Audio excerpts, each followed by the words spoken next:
Welcome back to the Spartan Canada Podcast. I'm Jill Sargent, and I'm here with Tyler Krushenske, and we are going to discuss the recent victory that Tyler had and find out all about Tyler's journey in Spartan racing and also find out what's coming up next for him. So, welcome, Tyler. How are you? I'm doing great. How about yourself? Great. I'm really excited to have you on. We've had a few other athletes that competed at Brimacombe the start of the season. So it's been great to hear all the different stories. Everyone likes to go back to those. So let's talk about your recent win. Actually, you had two podium wins this weekend. So let's start off with Brimacombe. First race of the season. How did you feel going into that race? You know what? It's one of those things where you don't know where your training has taken you until you do your first race. And obviously it's a success. So I'm quite happy with how my training has developed. Excellent. And so that you started with the 10K.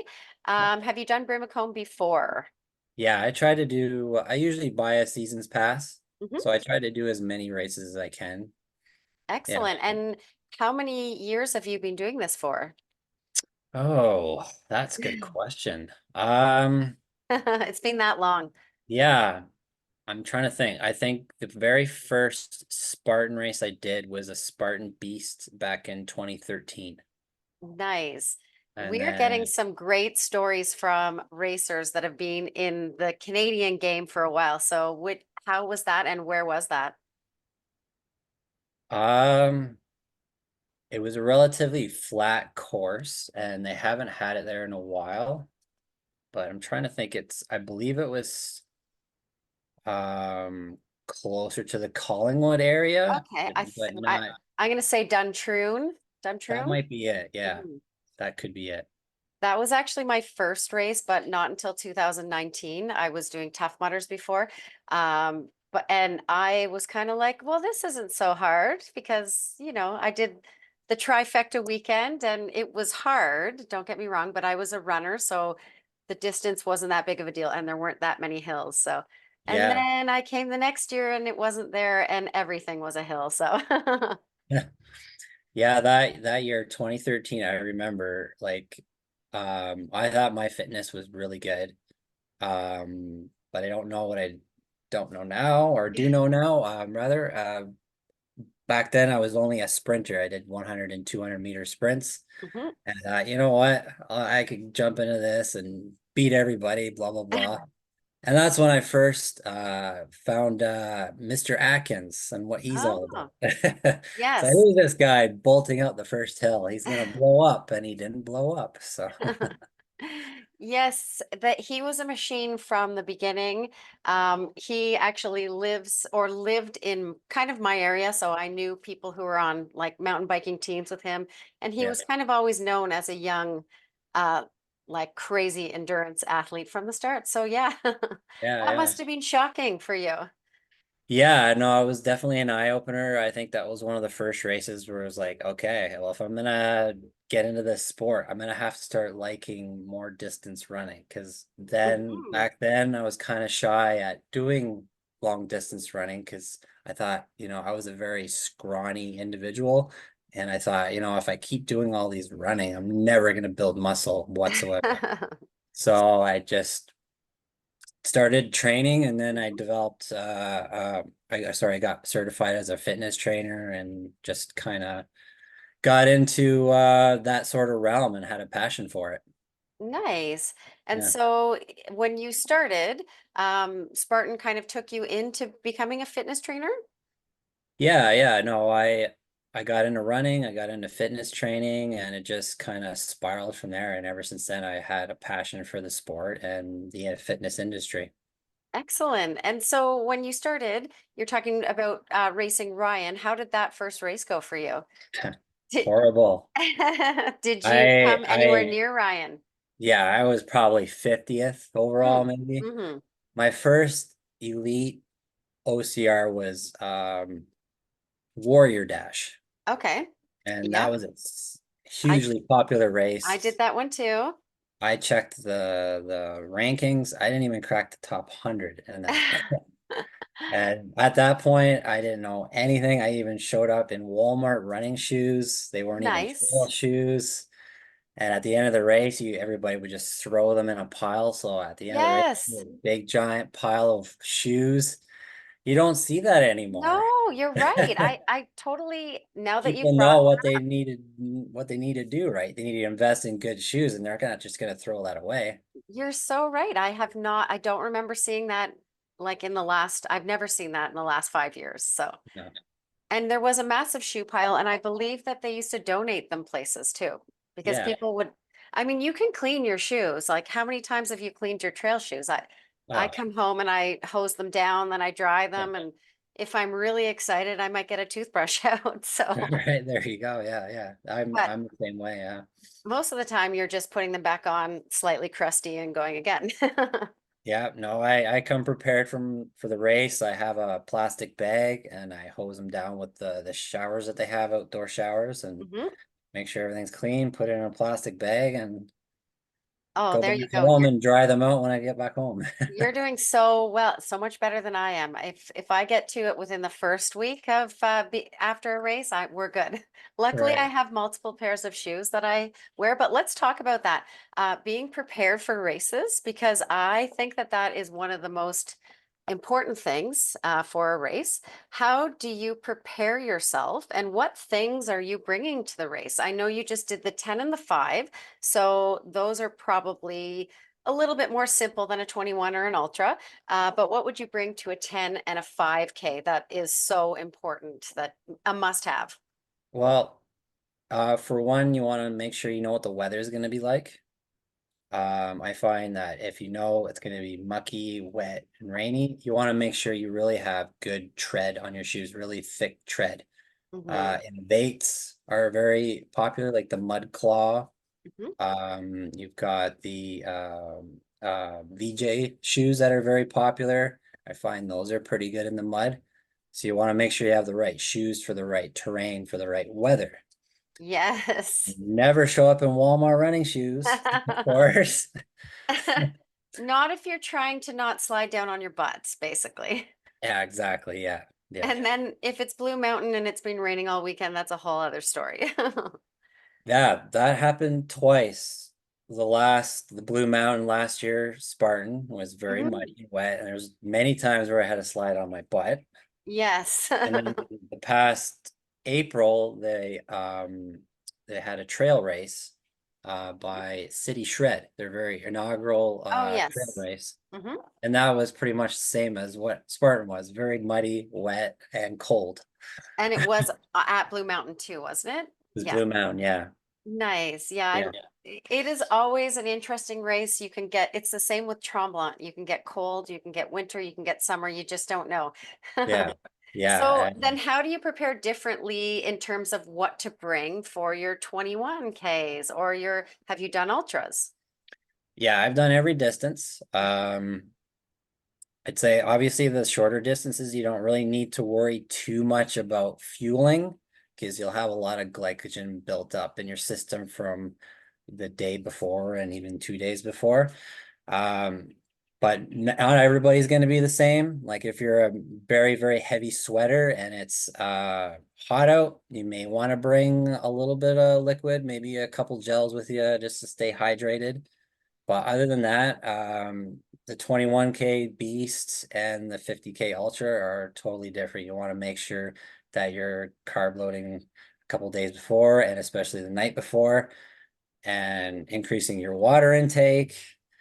And then also having a good, I would say, a high fat meal Mhm. prior to the race, just to make sure you're totally fueled up. Your fuel stores are right on par what you need to have. And then obviously during the race, you want to make sure you're even carrying a hydration vest or a belt. Some people like wearing the belt and just making sure that you're having gels or whatever you like, or some people just prefer liquid only. That's fine, but you want to make sure you're practicing that prior to. You don't want to just take anything with you and hope everything agrees with you and you're not going to be, having tummy aches or whatever. You want to make sure you're on the trails or on the mountain practicing what you're gonna fuel your body with. So important. That's so true. Yeah. Because if you go out, you just don't know how you're going to react. And it depends on your speed too, I find. I was having a little bit of difficulty at this year at the beginning of the year with my training runs as opposed to my racing runs. My training runs, I was running at a faster speed and they were shorter, and I probably should have slowed down.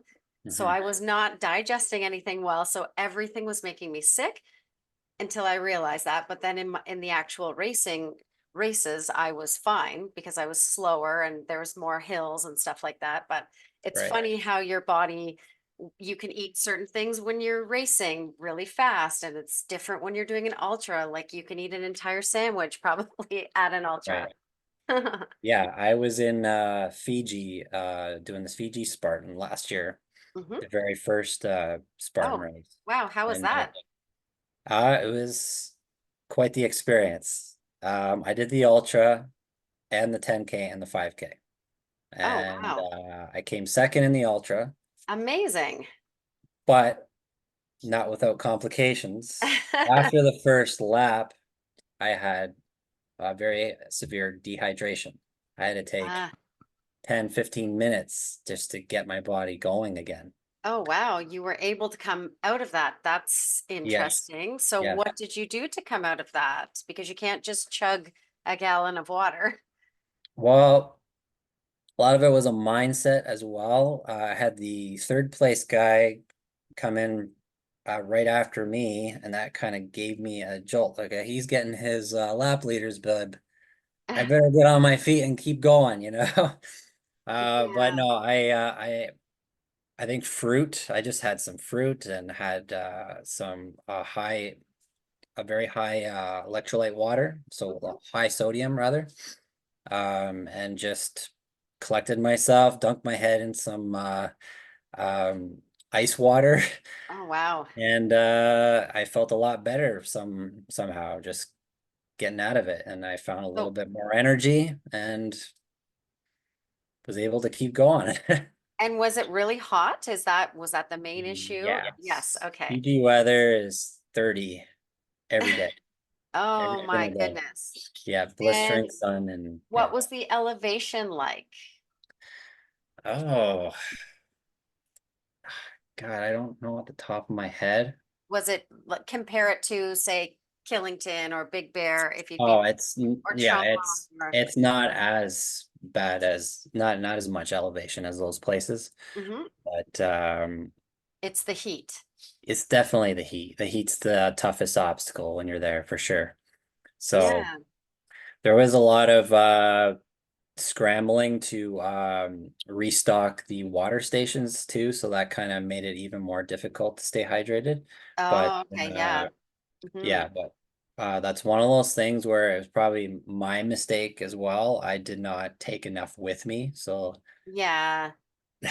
that's definitely, if anybody is shy about getting into a race, don't be, because just Hmm. like that race, you learn from everything you do. You learn from every race, so that makes you even better athlete.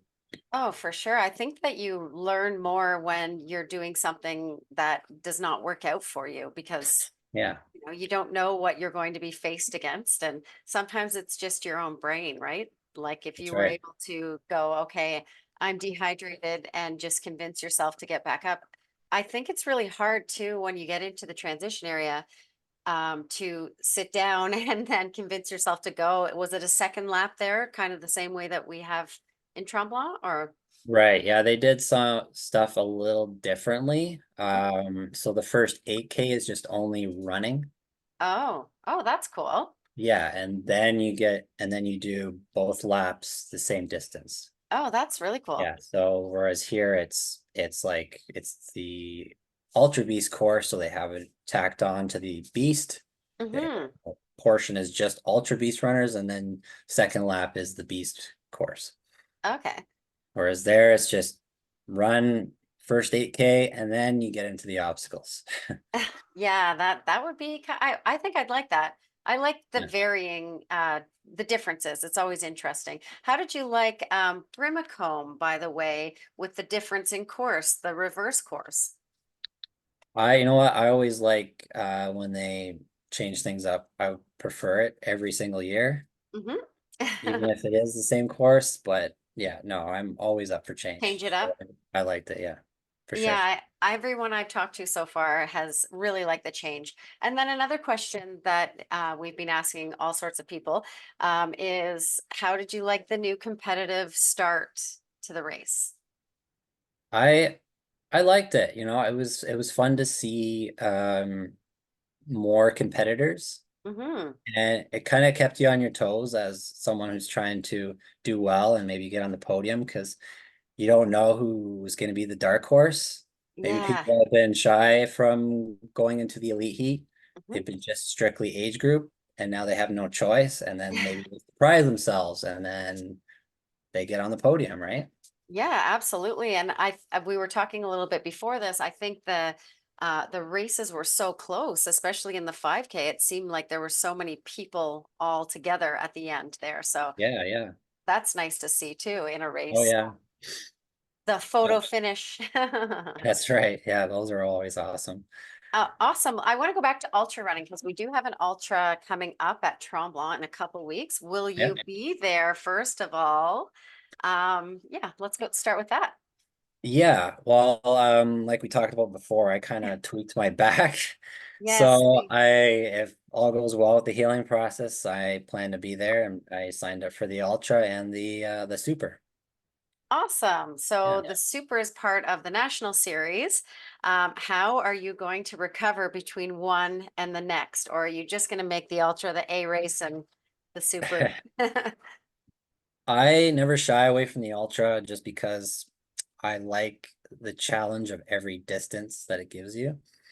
Um, I, from past experiences, I do fairly well back to back, Mhm. doing the ultra and then doing a shorter distance. So I mean, everybody's different, but for me, for some reason, I can still get up in the morning and feel fine. Mhm. That's one thing is a feeling out process in the morning. I'll get up, planning to do the race, but if the body says no, then you know what, live to fight another day. Oh, that's a good way to look at it because I know like sometimes your body does say no and your brain, a lot of competitors are just think, no, I have to go do it. Right. So that is a good message too. There are times when you have to just call it a day. Yeah, yeah, just there's more races on the calendar, so don't beat yourself up because you miss one. Absolutely. Yeah. So, in terms of ultra training, I know you're doing all the different distances. How do you shift your focus then from, doing well in a 10 and because you came second place at Brimacombe for the Beast, and then for the sprint, you were first place. That's pretty amazing to then shift gears into the ultra. What does your training look like? Or are you just like an overall, just get it all done kind of person? Yeah, that's it. It's all training. You want to train so you're in a position to feel confident in any distance. So which means you're mixing it up with your training. You're doing your long runs, you're putting your body through that sort of time period that it would take to do an ultra. Hmm. And then also it's experience too, right? If you're Yeah. gonna shy away from the ultra, and then all of a sudden you do your first one, you shouldn't really expect to maybe feel as good as you would if you had like 10 ultras under your belt, It's true. right? So yeah, never shy away from the race, and training as well. Get your long runs in, and then short distances, make sure you're getting your short runs in. I always recommend if you're doing an ultra to at least a week prior, do your long run and test out your nutrition that you're going to take with you, Mm, just to rule anything out if someone's going to disagree with you, just to be confident in what you're going to consume that on that race day. Absolutely. And gear too, right? You want to be looking at what gear. We talked a little bit about this before, Yeah. but you don't know how your shoes are going to do after 3 hours or 4 hours. So I like to try and, make sure I've tried everything. That I think that's one thing for me. And it sounds like you're very similar to me on this aspect, is that I think I do as well as I can do because I'm like overly prepared. I've thought of every like bad or good scenarios. So, Yeah. but then I'm also okay with like shifting gears if none of those things work out. How do you do that? Do you feel like you're the same way? And what happens when, your plan needs to change? You know what? After years of training and racing, you know your body inside and out, I find. So you know what it needs that day, and you know what it needs nutritionally. And so if you're new to racing, that's the one thing. Just never shy away from trying the race to start, because that'll teach you new things about who you are, what you are capable of, and what you need to work on. Speaking of endurance races, tell us a little bit more about your trip to Fiji. What inspired it and how did it go? What was the distance? Tell us everything Fiji. Okay, so that was in November last year. Um, I've always wanted to go to that side of the world for starters, New Zealand, Australia, Fiji. And then I heard that, oh, Spartan Race is going to be there for the very first time. And I'm like, damn, that would be so cool just to go there and be a part of their inaugural event. So I was like, I've never been anywhere outside of North America. And I always thought if I'm going to go somewhere, it's going to be in that area. Because I'm such a passionate athlete in Spartan Race, thought, you know what, let's kill two birds with one stone and book the flight and make it happen. And so I signed up for every distance, the ultra, the super, and the sprint. And yeah, it went really well. The people there are fantastic. So if you ever get a chance to go, they're very helpful. Um, they're always willing to lend a hand, and I mean, their lifestyle is super inspiring as well, because they are just a big community. They help everybody out. Everybody's kind of like family, even though they're not family. So yeah, ever No, get it's to really go. cool. I love when we have people on here and they're like, I wouldn't have traveled to this place if it weren't for Spartan. So first of all, that's pretty cool. But Yeah. second of all, I think my biggest question is, okay, so you did an ultra trifecta weekend. Yeah. No big deal, but kind of a big deal. Um, were there any differences in obstacles or were they like kind of similar? Did they Yeah. like embrace more of the local Yeah, they terrain? had their own like Fijian flair to it, with like their locals being involved, and like having that sort of culture surrounding the start line to get you riled up. So they got you to do like some kind of Fijian chant or whatever, just to get you going, get you pumped up before you race. Other than that, no, the everything's fairly standardized. Except that the spear throw is different. They had um like this metal target, and then the end of the spear was more round, and it would be like you hit it and it's like a bong sound. Oh, that's cool. Yeah, yeah. Um, That's cool. yeah, the target was just the Spartan helmet. Yeah, Oh, just the that's shield. neat. Oh, Yeah, so yeah, that's neat. yeah. So kind of a smaller target, I guess. Smaller target. Yeah, Stick to it. You just had to hit it. right. Yeah. I Uh, could roll with that. yeah, the course itself, you always had like locals cheering you on, and sometimes you see like animals. Oh, Oh, Just cool. you're running right beside them, kind of thing. That's okay. What kind of pretty cool. animals did you see? What did I see? Just like If you knew what they cows were. and That horses, counts. cows and horses. Yeah, Nice. nothing, So nothing. what was the terrain like? Was there elevation? Like what was that like? Yeah, so they just used the one mountain there, which wasn't like super, it wasn't super high or anything, but you would get to the very top and then you would go down to the bottom. So as you're running down the bottom, you can see all the people that are behind you as you pass them by. Oh, Yeah. So the you just went weather, up and down. the weather was 30 every single day. So if Nice. you're not used to the heat, it's gonna affect you. Yeah. Was it like a humid 30 or like a dry 30? Humid. Okay, yeah, that makes a big difference. Yeah. All right, so let's go over, we talked about this before, but let's go over what happened during that race Yeah. with Amber here. It sounded quite interesting, but there was a little bit of a setback. Yeah, so the Ultra Beast, after the very first lap, I seriously contemplated quitting because I had severe dehydration. Mm. I was trying to gather myself, and what got me going again was the third place guy getting his lap leader's bib, the white lap leader's bib. And I'm like, damn, he's going. I better get off my ass because I was lying on the grass and get going. So I just had like some papaya, some bananas. The bananas there, by the way, night and day from North America. They're Did they just have them at the race? Was that part of the race food? yeah, yeah. Nice. Yeah. Oh no, sorry. It wasn't part of the race food. No, I brought them with me. Sorry. From Fiji. Transition area, yeah. And instead of just water stations, they had the Fiji water bottles that you would get in Canada here and in grocery stores. So it was kind of cool to carry that around. Yeah, Fiji. in Fiji. Yeah. So yeah, and then I ended up coming second place there. I did it in just over 6 hours. Wow. And after the event, I actually had heat stroke.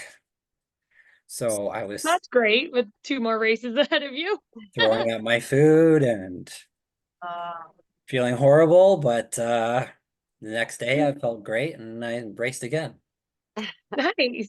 Now, So how how would you fast change was that next time? How would you make that not happen? Because I know you're a trainer, so what's your advice to yourself if you decide to go back to Fiji? Take more with me. So instead of keeping most at the transition area, I would make sure I have more with me and not rely on the water stations. Mhm. So I did that in Mount Tremblant last year where I took hardly anything. I relied mostly on the water stations and that worked out great. Mhm. But for the weather of Fiji, not so much. Not so And much. that could be said for pretty much like any ultra race, like especially if you're doing it for the first time. I feel like you're better to have it with you than not, because you don't really know how your body's going to react to that type of distance and terrain and you know. So I am curious though, how fast was the sprint there? Was it Oh, like flat and fast? yeah, it's like 20 minutes. Whoa. Okay, Yeah, that's I fast. think the fastest guy was like 20, maybe a Whoa. little over 20 minutes. Okay, so if you like flat and fast courses, you need to go to Fiji. Yeah, yeah. I might be a little bit off, but it was super, super fast. Yeah. Yeah. That's fast. So the 10Ks would have been great too. They would probably definitely been under an hour. Yeah. Well, the 10K they use more of the mountain, so it was a little more time. Oh, okay. Yeah. So the sprint was mostly flat. That's kind of fun. So they basically had 3 different types of races too, for anybody who likes to do maybe a mountain race and then a flat race, and that's completely different Yeah. strategies. So Yeah, I Mhm. just think it worked out that way, the way they had the course already done up in the festival area, mhm. because they utilized most of the obstacles closer to the festival area. So whatever 5K is left, or wasn't so much, so they really didn't have enough distance to go up more of the mountain. Mhm. So yeah. Interesting. Okay, well, you've been on quite the little podium streak lately. So I'm just curious, and I'm sure our listeners are curious too. How much of your training is running versus strength training? Like, what does your week look like to prepare for these types of races and do very well at them? Give us a little insight. Well, the last 2 years I've tried to have some fun with it and use social media as like a way to keep myself accountable. Mhm. So like last year I did a 60 for 60 challenge. So I would run or some form of running, or I can mix it up with different exercises, 60 minutes every day for 60 days.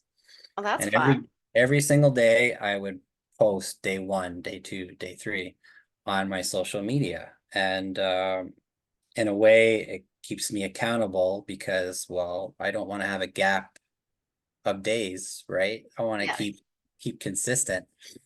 So it's kind of like using social media as like your trainer or your drill sergeant. You better get up, you got to post. Remember, it's day 5. You got to post day 5. So this year I upped the ante and I did 90 for 90 instead of Why 60, not?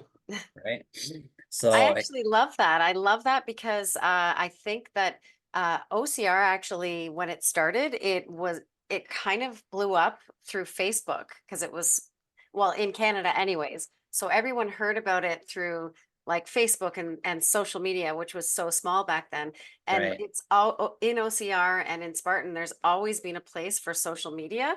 So we do all these crazy things, but then we all post our workouts and sometimes you're like, oh, nobody cares if I'm lifting dumbbells or if I'm doing this. right. But then when I think about it for me, I want to go see what you did today. I literally want to see all 60 days of those. Like I'd be waiting for that with everyone that I follow. So, and I And know that I'm not the only one with and Yeah, that. it is and fun to watch too, because I follow Tyler on Instagram, obviously. And actually, while we're on this topic, where can people find you on Instagram in case they want to follow along for your crazy adventures and yeah. like your own? It's the true Crusher with a K. Crusher with a K. Love it. Okay, there It's you my go. So nickname I had in high school was Crusher, so I just kind of ran with it. yeah. But yeah, you're right. I mean, people do want to know what's up and they are watching. So like having social media kind of as the like accountability buddy, if you don't have like regular training group, it is a really fun way to like hold yourself accountable. And you never know, like people might start joining in too. They probably did, whether they posted about it or not. So okay, so you ran 90 minutes a day for 90 days. So what was your mileage like each week Well, okay, so it's 90 minutes, but it of has to movement? have some aspect of running in it. Okay, so it So wasn't all say I running. could do a deca and that will count because there's running in it, right? Okay, So fair. I could do a circuit in the gym just as long as there's some kind of running in it. As long as you run to So the gym, do the circuit, run home. there you go. Yeah. And what's cool about it, well, for me anyway, is I look back and I say, okay, what did I do yesterday and what haven't I done lately? So like, oh crap, I haven't been to the track in a while. I'm going there, right? Because I want to get my speed in, my mountainous training in, my long run in. So it's a great way to keep yourself accountable, but also, it's a record of what you've done. Hmm. Right. And actually, speaking of like hill training, I mean, we're in Brantford. We don't exactly have mountains around us to train with. How do you prepare your hill training for like ultras and beasts and just Spartans in general when you're in a city that's not very Right. large or No, high? it's true. It's hill repeats. Yeah, the So same hill 100 times. yeah, the good thing about Brantford is that there's great trails along the Grand River, and Mhm. with that comes riverbanks. So you can use those hills Oh, that go from where you would park to close to the river, and that's your hills. And I mean, they're not anything special. I think the largest hill is probably 40 meters, which is It's much, better than but it's nothing. it's better than nothing, right? And it's pretty much the same terrain as you would get in a Spartan race. So you're used to running on that sort of terrain, and yeah, they just keep going up and down. I always like to, obviously I run with a GPS watch and it shows you your elevation. So having little mini goals within the run. So a lot of times I'll say, okay, I want to get at least 2,000 feet 2,000 feet. I'll run as long as it takes to get to 2,000 feet of elevation. And I think that's That could just be a long over. time. I was gonna say with I think 40-meter hill repeats, you're out there for a while. I mean, it's not that bad. It's like 600, just over 600 meters of elevation. So it's not too bad. So like But yeah, 20, having those 50. little mini goals is always helpful. Keeps you focused. Yeah. And you know what's really cool? And you'll hear a lot of like our guests on the podcast talk about like literally OCR racers and those who are like doing well with it have just mastered like doing what they can with what they have. And that's like I feel like just the theme across all of our, high level elite, not even elite, like age group racers who are doing well, they've just gotten creative and resourceful and they've found a way to train. Yeah. So like whether it takes 20, 40-meter hill repeats or 10, 100-meter, like, you figured it out. You found like, Right. I love that. We've And it's had Connor always, Bell tell us about the time he like made a spear and was like walking down the road with it. And like, Jesse Bruce told us a few of his things, and it's always fun to hear what you guys have come up with to yeah, I train. mean, it's still always beneficial to, take the time and drive to a mountain and get some of those reps Yeah. in. Another great thing to do is just to sign up for a trail race.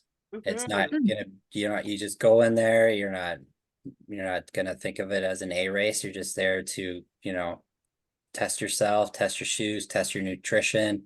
Just go there, have a good time, and learn a little bit more about yourself and what you can do to improve.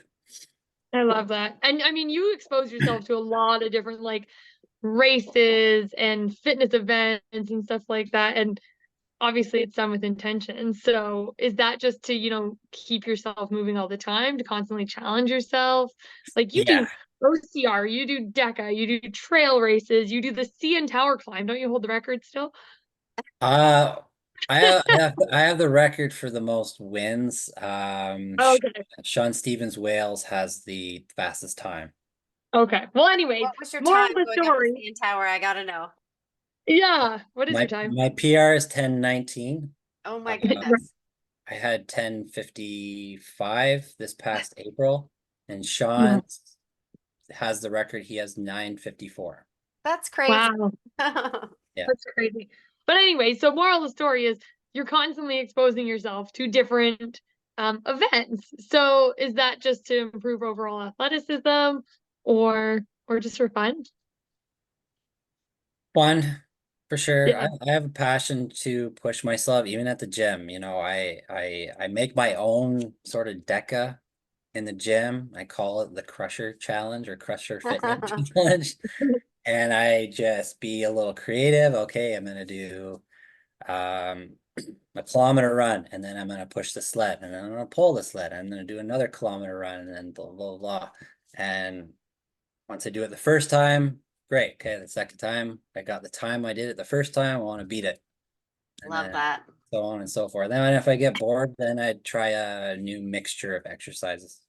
There's something to be said about, and this is why DECA is so popular and so successful for all kinds of people, just to be able to take a benchmark and then improve that benchmark. So Right. I love that kind of stuff. I try to write down as much as I can, but I think people like you and people who like to take on all challenges, they also like to know where they're at, because you can't control anything but yourself. You can't control what the start line's going to look like, if it's going to rain, if the equipment's going to be faulty, but you can control your training and your nutrition and everything. So That's it. If you don't have a passion to challenge yourself in fitness, then chances are you're not going to get to where you want to go in that sport.